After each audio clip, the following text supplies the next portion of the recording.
Hello, I'm Lora Windsor, social worker. I've spent the last 20 years specializing in grief counseling, and the last 15 years I facilitated grief groups for Conley Outreach Community Services.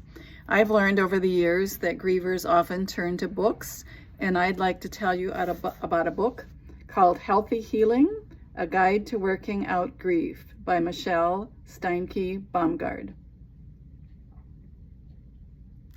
Many clients have told me over the years that they didn't know how physical grief was until they experienced it themselves, referring to tired, low energy, sleep changes, appetite changes, brain fog, mood changing. This book is for them. This book focuses on the physicality of grief. The author says, "You can't control what has happened in your past, but you can define how you will spend your future. Your grief is now a part of who you are. You are a beautiful and complicated tapestry of life, lessons, emotions, and growth.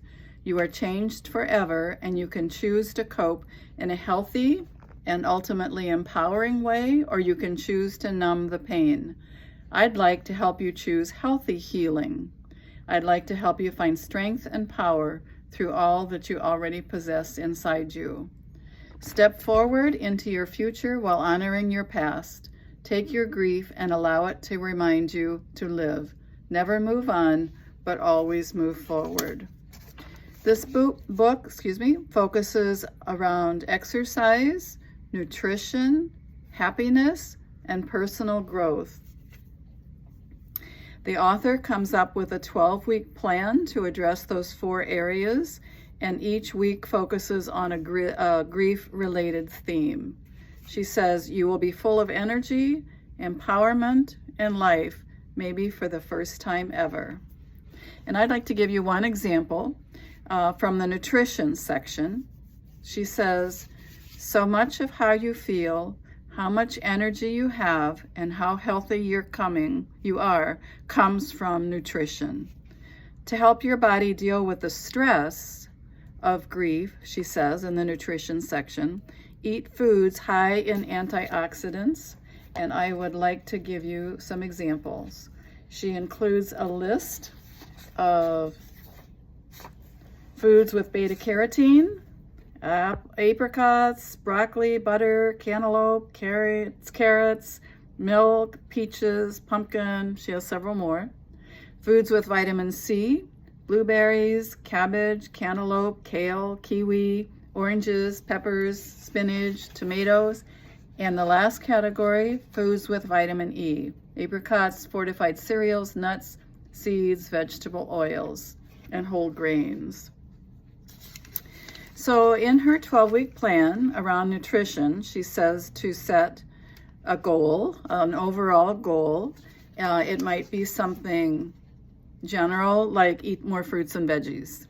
And then she says to set a weekly baby step goals. And that might be something like, of the ones that I just read to you, choose which healthy whole foods you already eat and like.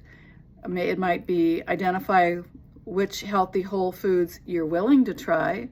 And then it might also include go to the grocery store or the farmer's market or the grocery store that has a good produce department and explore what's available out there.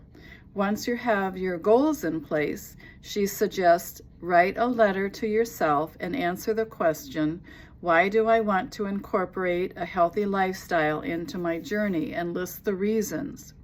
Then, she says, this process is about enlarging the possibilities of your life. Your goal is to grow in strength, power, and hope. She says, write these reasons that you just listed on sticky notes and put them throughout the house. She closes this particular section with the comment, fitness is a lifelong journey and forever a part of who you will become. It will help improve your relationships and yourself, and that is the most important relationship you'll ever have. This book is like no other. It is filled, one of the things I really like about it, it is filled with pep talks and encouragement. So I encourage you to check it out. Healthy Healing.